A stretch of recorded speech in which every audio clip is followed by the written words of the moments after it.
ನಮಸ್ಕಾರ ವೀಕ್ಷಕರೇ. ನಮಸ್ಕಾರ ಸರ್, ಈಗ ಇನ್ನೇನು ಯುದ್ಧದ್ದು ಒಂದು ಭೀತಿ ಶುರು ಆಗೈತೆ. ಇಂಡಿಯಾ ಪಾಕಿಸ್ತಾನ ಒಂದು ರೀತಿ ಯುದ್ಧ ಮಾಡೋ ಒಂದಷ್ಟು ಎಲ್ಲ ಲಕ್ಷಣಗಳು ಎಲ್ಲ ಕಡೆ ಒಂದಷ್ಟು ಸಮಸ್ಯೆಗಳನ್ನೋ ಥರ ಕಾಣಿಸ್ಕೊಳ್ತಾ ಇದೆ. ಕೆಲವೊಂದು ನಿಬಂಧನೆಗಳಾಗಿರೋದ್ರಿಂದ ಇರೋ ಬರೋ ಇವುಗಳು ಕೂಡ ರೇಟ್ಗಳು ರೈಸ್ ಆಗೋ ಒಂದು ಲಕ್ಷಣಗಳು ಕಾಣಿಸ್ತಾ ಇದ್ದಾವೆ. ಸೊ ಇವುಗಳಲ್ಲಿ ನಮ್ಗೆ ಇನ್ನೊಂದೇನೆಂದರೆ, ಕೆಲವು ನಿಧಿಗಳಿಗೆ ಸಂಬಂಧಪಟ್ಟಂತೆ ಸಾಕಷ್ಟು ಜನ ಸಂಪಾದನೆ ಇಲ್ಲದೆ ಇರೋರು, ದುಡ್ಡು ಕಷ್ಟಪಟ್ಟು ದುಡಿಯೋಕೆ ಆಗದೆ ಇರೋರು, ಸುಲಭವಾಗಿ ಶ್ರೀಮಂತರಾಗಬೇಕು ಅಂತ ಬಯಸೋರು, ಸಾಕಷ್ಟು ಕೋಟೆ, ಹಳೆಯ ದೇವಸ್ಥಾನಗಳು ಮತ್ತು ಇನ್ಯಾವುದೋ ಕೆಲವೊಂದಷ್ಟು ಕ್ಷೇತ್ರಗಳು, ಪುಣ್ಯಕ್ಷೇತ್ರಗಳು ಸುತ್ತಮುತ್ತ ನಿಧಿಗಳನ್ನ ತೋಡುವಂಥದ್ದು ಗಮನಕ್ಕೆ ಬರ್ತಾ ಇದೆ. ಕೆಲವೊಂದು ಪಾಳ ದೇವಸ್ಥಾನಗಳಲ್ಲಿ ಹೋಗಿ ಕಲ್ಲುಗಳನ್ನೆಲ್ಲ ದಬ್ಬಿ ಸೊ ನಿಧಿಗಳನ್ನ ಹುಡುಕ್ತಾ ಇದ್ದಾರೆ. ಕೆಲವೊಂದಷ್ಟು ನಿಮ್ಮ ಹತ್ರಕ್ಕೂ ಕೂಡ ಕೆಲವು ಆ ಥರದ್ದು ನಮ್ಮ ಏರಿಯಾದಲ್ಲಿ ನಿಧಿ ಇದೆ ಅನ್ನೋ ಥರ ಸೂಚನೆ ಇದೆ, ಅದನ್ನು ತೆಗೆದು ಕೊಡ್ತೀರಾ ಅನ್ನೋ ಥರ ಕೇಳ್ತಾರೆ ಅಂತ ಹೇಳಿದ್ರಿ. ಸ್ಪೆಷಲಿ ನಿಧಿಗಳು ಈ ಥರದ್ದೊಂದು ಪರಿಸ್ಥಿತಿನಲ್ಲಿ ಯುದ್ಧ ಭೀತಿನೋ ಇನ್ನೊಂದು ಇದ್ದಾಗ ದೇಶಕ್ಕೆ ಅದೊಂದು ಸಂಪತ್ತಾಗಿ ಸಿಕ್ಬಿಟ್ರೆ ಆ ದೇಶಕ್ಕೆ ಒಳ್ಳೆಯದು. ಯಾಕಂದರೆ ಇದು ಪರ್ಸ್ನಲಾಗಿ ಯೂಸ್ ಮಾಡೋದ್ರ ಬದಲು ದೇಶಕ್ಕಂತೇನ ಸಿಕ್ಕಿ ಆ ನಿಧಿಗಳೇನ ದೇಶ ಬಳಸ್ಕೊಂಡಾಗ ತುಂಬ ಒಂದು ಆ ದೇಶದ ಪರಿಸ್ಥಿತಿಗೆ ಒಂದು ಅನುಕೂಲ ಆಗುತ್ತೆ. ಸೊ ನೀವೇನು ಹೇಳಕ್ಕೆ ಬಯಸ್ತೀರಾ? ಸ್ಪೆಷಲಿ ನಿಧಿಗಳಿಗೆ ಸಂಬಂಧಪಟ್ಟಂತೆ ಯಾವೆಲ್ಲ ಒಂದಷ್ಟು ಕೇಸ್ಗಳು ನಿಮಗೆ ಬರ್ತಾ ಇದ್ದಾವೆ? ಶ್ರೀ ಗುರುಭ್ಯೋ ನಮಃ. ಹರಿ ಓಂ. ಗುರು ಬ್ರಹ್ಮ ಗುರು ವಿಷ್ಣು ಗುರುದೇವೋ ಮಹೇಶ್ವರ, ಗುರು ಸಾಕ್ಷಾತ್ ಪರಬ್ರಹ್ಮ ತಸ್ಮೈ ಶ್ರೀ ಗುರುವೇ ನಮಃ. ಅರವಿಂದ್ ಸರ್, ವಿಶೇಷವಾಗಿ ಈ ನಿಧಿ ಅಂದರೆ ಸಂಪತ್ತು ಅಂಥೇಳಿ ನಾವೇನು ಕರಿತೀವಿ, ನಿಧಿಗಳು 4 ಥರ ನಿಧಿಗಳಿರುತ್ತೆ. ಒಂದನ್ನು ರಾಜ ಮಹಾರಾಜರು ತಮ್ಮ ಮೇಲೆ ಯುದ್ಧ ಆಗುತ್ತೆ, ತಮ್ಮ ಅರಮನೆ ಎಲ್ಲಿ ಇದಾಗುತ್ತೆ, ತೊಂದರೆ ಆಗುತ್ತೆ ಅಂಥೇಳಿ ಅದನ್ನು ತಂದು ಭೂಮಿಲಿ ಇಟ್ಟಿರುವಂಥದ್ದು ಒಂದು. ಎರಡನೇದು, ನಮ್ಮಂಥ ಸಾಮಾನ್ಯ ಜನ ಹಿಂದಿನ ತಲೆಮಾರಲ್ಲಿ ಸಂಪಾದನೆ ಮಾಡ್ತಾಯಿದ್ರು, ಅದ್ರ ಲೆಕ್ಕ ಹಾಕೋಕ್ಕೂ ಅವ್ರಿಗೆ ಪುರ್ಸೊತ್ತಿರಲಿಲ್ಲ, ಅವಾಗ ಇಟ್ಟಿರ್ತಕ್ಕಂಥ ನಿಧಿ. ಇನ್ನು ಮೂರನೇದಾಗಿ ಕಳ್ಳರು. ಈಗ ಎಕ್ಸಾಂಪಲ್ ವೀರಪ್ಪನ ಇಟ್ಕೊಳ್ಳಿ, ಬಿನ್ ಲ್ಯಾಡನ್ ಇಟ್ಕೊಳ್ಳಿ, ಸುಮಾರು ಅವರು ದೋಚಿದ್ರಲ್ಲ, ಅದನ್ನ ಇಟ್ಟಿರ್ತಕ್ಕಂಥದ್ದು ಒಂದು ಮೂರನೇದು. ಇನ್ನು 4ನೇದು ಏನು ಅಂದರೆ ಭೂಮಿಲಿ ಉತ್ಪತ್ತಿ ಆಗುವಂಥ ನಿಧಿ. ಆಯ್ತಾ? ಆ ಥರದ್ದು ನಿಧಿಗಳು.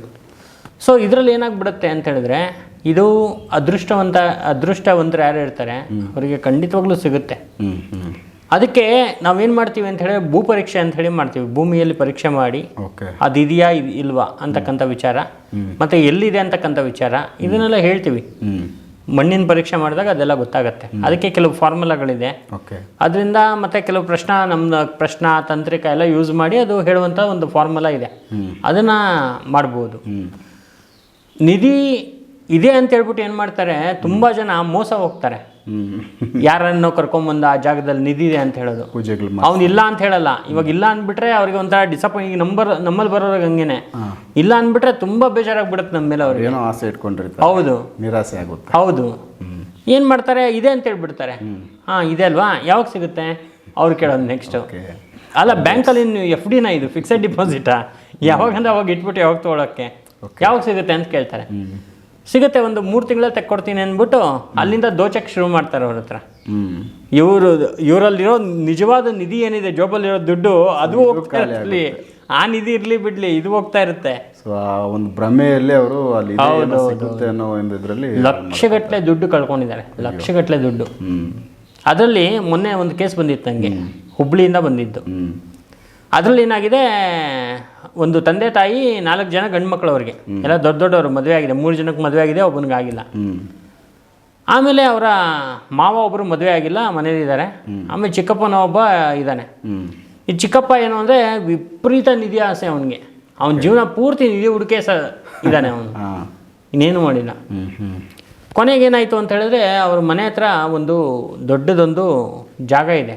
ಆ ಜಾಗದಲ್ಲಿ ಒಂದಷ್ಟು ಹುತ್ತ ಎಲ್ಲ, ಅಲ್ಲಿ ಮಾಮೂಲಿ ಹಾವು ಓಡಾಡೋದು. ಉದ್ದ ಅಂತಿದ್ಮೇಲೆ ಹಾವು ಓಡಾಡೋದು ಅಲ್ಲೆಲ್ಲ ಇರುತ್ತೆ. ಸೊ ಹಾಗಾಗಿ ಏನಾಯಿತು ಅಂತ ಹೇಳಿದ್ರೆ, ಈ ಚಿಕ್ಕಪ್ಪ ಏನು ಮಾಡಿದ್ದಾನೆ, ಅಲ್ಲಿ ಇದೆ ಅಂತ ಹೇಳ್ಬಿಟ್ಟು ಸ್ವಲ್ಪ ಕರೆದು ಎಲ್ಲ ಕೇಳಿದ್ದಾನೆ. ಅವರು ಇದು ಇರ್ತಾರಲ್ಲ, ಹೌದು ಇದೆ ಅಂತ ಹೇಳ್ಬಿಟ್ಟು. ಹಾಗಾದ್ರೆ ನಾನೇ ಪ್ರಯತ್ನ ಮಾಡೋಣ ಅಂತ ಹೇಳ್ಬಿಟ್ಟು ಅವನು ಶುರು ಮಾಡೋಕ್ಕೆ ಹೋಗಿದ್ದಾನೆ. ಆ ಅದನ್ನು ತೆಗೆಯುವಂಥ ಪ್ರಯೋಗನ ಶುರು ಮಾಡೋಕ್ಕೆ ಹೋಗಿದ್ದಾನೆ. ಅದು ಈ ಚಿಲ್ಲರೆ ಪಡ್ರ ಬುಕ್ಗಳು ಬರುತ್ತೆ, ಒಂದು 10 ರೂಪಾಯಿ 20 ರೂಪಾಯಿಗೆ ಈ ತಾಂತ್ರಿಕದೆಲ್ಲ ಬುಕ್ಗಳು ಬರುತ್ತೆ. ನಿಧಿ ತೆಗೆಯುವ ಬಗೆ ಅದು ಇದು ಅಂತ ಕೊಟ್ಟಿರ್ತಾನೆ ಬುಕ್ಗಳು. ಸೊ ಅದನ್ನು ನೋಡ್ಕೊಂಡು ಇವ್ನು ತೆಗಿಯೋಕ್ಕೆ ಅಂತ ಹೋಗಿರೋದು. ಹೋದಾಗ ಅಲ್ಲೇನಾಗುತ್ತೆ, ಅವನಿಗೆ ಏನೋ ಒಂದು ದೊಡ್ಡ ತೊಂದರೆ ಆಗಿ ಅವನು ಅನ್ಎಕ್ಸ್ಪೆಕ್ಟೆಡ್ ಆಗಿ ಅಲ್ಲೇ ಬಿದ್ದು ಸತ್ತೋಗ್ಬಿಡ್ತಾನೆ, ರಕ್ತ ಕಾರ್ಕೊಂಡು. ಏನೋ ತೊಂದರೆ ಆಯ್ತು. ಹೌದು, ಅಲ್ಲಿಂದ ಶುರು ಆಗುತ್ತೆ.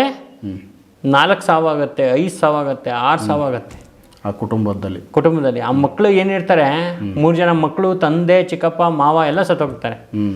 ತಾಯಿ 2 ಮಕ್ಕಳು ಮಾತ್ರ ಉಳ್ಕೊಂಡಿರ್ತಾರೆ. ಕೊನೆಯಲ್ಲಿ 2 ಮಕ್ಕಳು, ತಾಯಿ ಮಾತ್ರ ಉಳ್ಕೊಂಡಿರ್ತಾರೆ.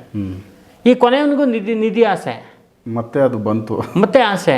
ಅವಾಗ ಅವನಿಗೇನು ಅಂದರೆ ಭಯನೂ ಇದೆ, ಹಿಂಗೆಲ್ಲ ವರ್ಷಕ್ಕೆ ಒಬ್ಬೊಬ್ರು ಸತ್ತೋದ್ರಲ್ಲ, ಈಗ ನಮ್ಮ ಕತೆ ಹೆಂಗೆ ಅಂತ. ಮತ್ತೆ ಜೊತೆಗೆ ಆ ನಿಧಿ ಸಿಕ್ಬಿಟ್ರೆ ಇನ್ನು ನಾನು ಒಳ್ಳೆ ಇದು ಓದ್ದವನು, ಅದರಲ್ಲೂ ಅನ್ಎಜುಕೇಟೆಡ್ ಏನಲ್ಲ, ಓದ್ದವನು, ಓದ್ಕೊಂಡಿರೋನು, ಒಳ್ಳೆ ಕೆಲಸ ಮಾಡ್ತಾ ಇರೋದು ಸಾಫ್ಟ್ವೇರ್ ಕಂಪ್ನಿಲಿ, ಸಂಪಾದನೆ ಇತ್ತಲ್ಲ. ಹಾಂ, ಅವನಿಗೆ ಆಸೆ. ಸೊ ಹಾಗಾಗಿ ಬಂದೇನು ಮಾಡ್ತಾನೆ, ಗುರುಗಳೇ ಸ್ವಲ್ಪ ನೋಡ್ಕೊಳ್ಳಿ, ಒಂಚೂರು ಇದ್ದರೆ ಒಂಚೂರು ನೋಡಿ ಅಂತ.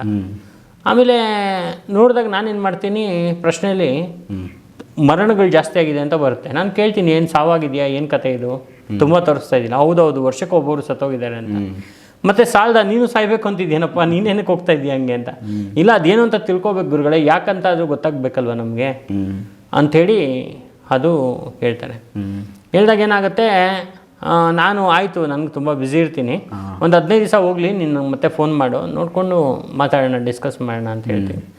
ಸೊ 15 ದಿವಸ ಆದ ತಕ್ಷಣ ಈ ಕೊನೆಯವನಿದ್ದಾನೆ, ಅವನಿಗಿಂತ ಮುಂಚೆ ಇರೋನೊಬ್ಬ ಇರ್ತಾನೆ, ಅವ್ನು ಸ್ವಲ್ಪ ಸೀರಿಯಸ್ ಆಗಿಬಿಡ್ತಾನೆ. ಇವರೆಲ್ಲ ಹೋದ್ರು ಅಂತ ಸ್ವಲ್ಪ ಕುಡಿತಾನೂ ಇರ್ತಾನೆ ಅವನು. ಅವ್ನು ಸ್ವಲ್ಪ ಸೀರಿಯಸ್ ಆಗಿಬಿಡ್ತಾನೆ.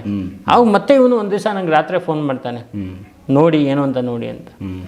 ಅವಾಗ ಏನಾಗಿದೆ ಇಲ್ಲಿ ಅಂತ ಹೇಳಿದ್ರೆ, ಈ ಅಕ್ಕಪಕ್ಕದ ಮನೆಗಳಿರುತ್ತೆ, ಈ ಪಕ್ಕದ ಮನೆಯವರಿಗೆ ಇವರು ಅವ್ರಿಗೆ ಬೇಕಾಗಿರ್ತಕ್ಕಂಥ ಜಾಗ ಕೊಟ್ಟಿರಲ್ಲ, ಇವರೇ ಮೋಸ ಮಾಡಿರ್ತಾರೆ. ಯಾರು ನಿಧಿ ಅಂತ ಇದೆ ಅಂತ ಹೇಳಿದ್ರಲ್ಲ, ಅವರೇ ಮೋಸ ಮಾಡಿರ್ತಾರೆ ಪಕ್ಕದ ಮನೆಯವರಿಗೆ. ಆ ಪಕ್ಕದ ಮನೆಯವ್ರಿಗೆ ಏನು ಅಂತ ಹೇಳಿದ್ರೆ, ಅವ್ರ ಮನೇಲಿ ಒಬ್ಬರು ತುಂಬ ಸ್ವಲ್ಪ ಇದ್ರ ಬಗ್ಗೆ ಎಲ್ಲ ತುಂಬ ನಾಲೆಜ್ ಇರೋವಂಥವ್ರು. ಅವ್ರು ಸ್ವಲ್ಪ ಈ ಬಾನಾಮತಿ ಅಂದರೆ ಈ ಪ್ರಯೋಗಗಳನ್ನ ಮಾಡಿ ಅವ್ರ ಮನೆ ಹಿಂದೆಗಡೆ ಒಂದು ಕಡೆ ಊತ ಹಾಕಿರ್ತಾರೆ, ಮಾಡಿರ್ತಾರೆ. ಹಾಂ, ಮತ್ತೆ ಅಲ್ಲಿ ನಿಧಿ ಇದೆ ಅಂತ ಅವರೇ ಹಬ್ಸಿರ್ತಾರೆ. ಓಕೆ. ಮತ್ತೆ ಅಲ್ಲಿ ಯಾರ್ಯಾರು ತೆಗಿಯಕ್ಕೆ ಹೋಗ್ತಾರಲ್ಲ ಅವ್ರಿಗೆಲ್ಲ ಎಫೆಕ್ಟ್ ಹೊಡೆದು ಸಾಯ್ತಾ ಇರ್ತಾರೆ. ಹಿಂಗಾಗಿರುತ್ತೆ. ಅವಾಗ ನಾನು ಅವರಿಗೆ ಸ್ವಲ್ಪ ಈ ದಿಗ್ಬಂಧನ ಎಲ್ಲ ಮಾಡಿ, ಅದಕ್ಕೆ ಸ್ವಲ್ಪ ಎಲ್ಲ ಮಾಡಿಕೊಟ್ಟು ನೀಟಾಗಿ ಅದನ್ನು ಕರೆಕ್ಟಾಗಿ ಅದನ್ನು ತೆಗೆಸಿ, ಅದನ್ನು ಮತ್ತೆ ಬೇರೆ ಕಡೆಗೆ ಅದೊಂದು ಪ್ರಯೋಗನ ಡಿಸ್ಕನೆಕ್ಟ್ ಮಾಡಿ ಬೇರೆ ಕಡೆಗೆ ಹಾಕಿಸಿ ಆ ಒಂದು ಜಾಗನ ರೆಡಿ ಮಾಡಿಕೊಡ್ತೀನಿ ಅವ್ರಿಗೆ. ಮತ್ತೆ ಹೇಳ್ತೀನಿ ಅವ್ರಿಗೆ, ನಿಧಿ ಅಂತ ಹೋಗ್ಬಿಡಪ್ಪ, ನಿಧಿಗಿದಿ ಎಲ್ಲ ಏನಿಲ್ಲ ಇವಾಗ ನಿಮ್ಮ ಜಾಗದಲ್ಲಿ. ಸೊ ಹಾಗಾಗಿ ಪ್ರಪಂಚದಲ್ಲಿ ಇಲ್ಲವೇ ಇಲ್ಲ ಅಂತಲ್ಲ, ನಾನು ಹೇಳ್ದಂಗೆ 4 ಸಂಪತ್ತುಗಳಿದೆ, ಅದು ಚಲಿಸ್ತಾ ಇರುತ್ತೆ. ನಿಧಿ ಒಂದೇ ಜಾಗದಲ್ಲಿ ಇಲ್ಲ, ಮೂವ್ಮೆಂಟ್ ಇರುತ್ತೆ ಅದಕ್ಕೆ. ಅಂದರೆ ಕೂಡಲೇ ಇಮಿಡಿಯೇಟಾಗಿ ಚಲಿಸಲ್ಲ, ಸ್ವಲ್ಪ ಒಂದೊಂದು ಇದಕ್ಕೂ ಒಂದು ಸ್ವಲ್ಪ ಚಲಿಸ್ಕೊಂಡು ಹೋಗ್ತಾ ಇರುತ್ತೆ, ಅಂದರೆ ಶಿಫ್ಟಿಂಗ್ ಆಗ್ತಾ ಇರುತ್ತೆ. ಹಾಗಾಗಿ ಆ ನಿಧಿ ಇರುವಂಥ ಒಂದು ಅದೃಷ್ಟ ಯಾರಿಗಿದೆ ಅವ್ರಿಗೆ ಇವ್ರಿಗೆ ಕಷ್ಟಪಡಬೇಕು ಅಂತೇನಿಲ್ಲ. ಆಮೇಲೆ ಅವರಿಗೆ ಜಿನಿಯನಾಗಿರೋರು ಸಿಗ್ತಾರೆ, ಹೇಳ್ಬಿಡ್ತಾರೆ ಇಂಥ ಕಡೆ ಇದೆ, ನಿನಗಿದೆ ಪ್ರಾಪ್ತಿ ಇದೆ, ನೀನು ತೊಗೋಬೋದು ಅಂತೆಲ್ಲ ಹೇಳ್ತಾರೆ. ಅವಾಗ ಪ್ರಯತ್ನ ಮಾಡಿದ್ರೆ ಸ್ವಲ್ಪ ಅನುಕೂಲಗಳಾಗತ್ತೆ. ಹೀಗಾಗಿ ನಾನು ಒಂದಷ್ಟು ಜನ, ತುಂಬ ಜನ ಬರ್ತಾರೆ ನನ್ನ ಹತ್ರ, ಎಲ್ಲ ಮಣ್ಣು ಕೊಟ್ಟು ಟೆಸ್ಟಿಂಗ್ ಮಾಡಿಸೋದು ಇಂಥದ್ದೆಲ್ಲ ಮಾಡ್ತಾ ಇರ್ತಾರೆ. ಆದರೆ ಇಲ್ಲ ಅಂದಾಗ ಬೇಜಾರಾಗ್ಬಿಡ್ತಾರೆ. ಹೌದು.